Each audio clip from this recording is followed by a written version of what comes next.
음, 안녕하세요. 노동법 시험 정말 코앞에 두고 계신 당신을 위해서요. 오늘은 아주 중요한 대법원 판례 하나를 파헤쳐 보려고 합니다. 네, 2002-8011 판결인데요. 이게 기업의 대기 발령 조치에 관한 거라서요. 시험에 정말 자주 나오는 핵심 쟁점들 저희가 확실하게 짚어드릴게요.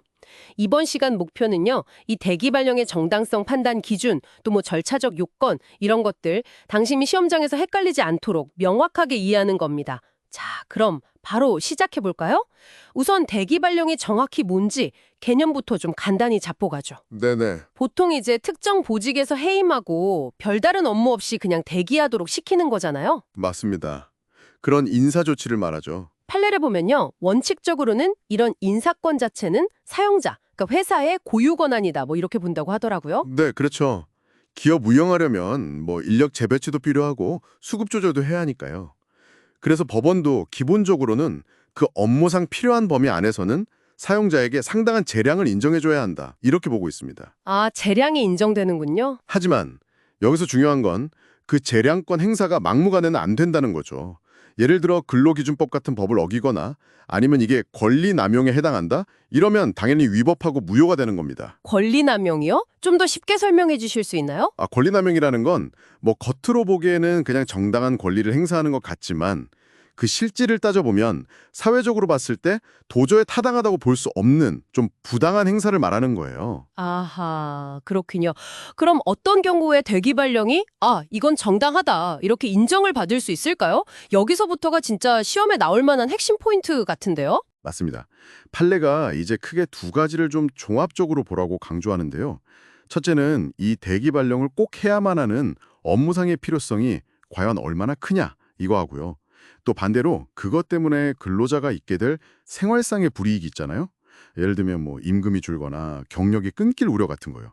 이 두 개를 그러니까 형량해야 한다는 겁니다. 아, 필요성이랑 불이익을 저울질해야 한다. 네, 그렇죠. 그리고 둘째는 그 대기 발령을 하는 과정에서 근로자하고 충분히 협의를 했는지 같은 이런 신의성실의 원칙, 줄여서 신의칙이라고 하죠. 이 신의칙상 요구되는 절차를 잘 지켰는지 이걸 보는 겁니다. 신의칙이요? 네, 법률 관계에서는 서로 상대방 이익도 좀 배려하고 형평에 맞게 성실하게 행동해야 한다는 그런 법의 큰 원칙이라고 보시면 돼요. 아, 그럼 그 근로자와의 협의, 이게 되게 중요해 보이는데요. 만약에 회사가, 협의 절차를 제대로 안 거쳤다. 그럼 그 대기 발령은 바로 그냥 무효가 되는 건가요? 이 부분이 시험 볼 때 진짜 헷갈릴 수 있을 것 같아요. 바로 그 지점. 그게 이 판례 2000도 8011을 이해하는 데 있어서 정말 중요한 부분입니다. 많은 분들이 절차를 어겼다. 그럼 바로 무효지. 이렇게 생각하기 쉬운데요. 이 판례의 핵심 결론은 그렇지 않다는 거예요. 아니에요. 네, 근로자하고 성실하게 협의했는지는 그 정당성을 판단하는 여러 요소 중에 그냥 하나일 뿐이라는 거죠. 협의가 좀 부족했다. 이 사실 하나만으로 대기 발령이 곧바로 권리 남용이 돼서 무효가 되는 건 아니다. 이렇게 명확히 밝혔습니다. 시험 준비하시면 이 점은 정말 꼭 기억하셔야 해요. 자동 무효가 아니라는 것. 그렇군요. 와, 협의가 중요하긴 한데, 그게 없다고 무조건 아웃. 이건 아니라는 거네요. 그렇죠.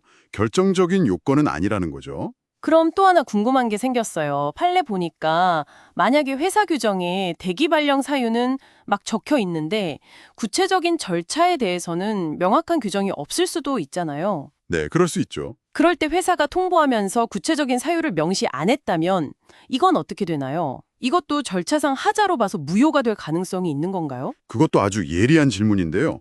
판결 이유를 자세히 보면요.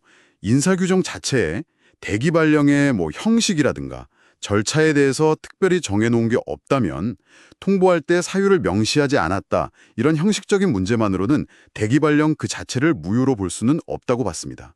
이것도 형식보다는 실질이 중요하다는 거네요. 정확합니다.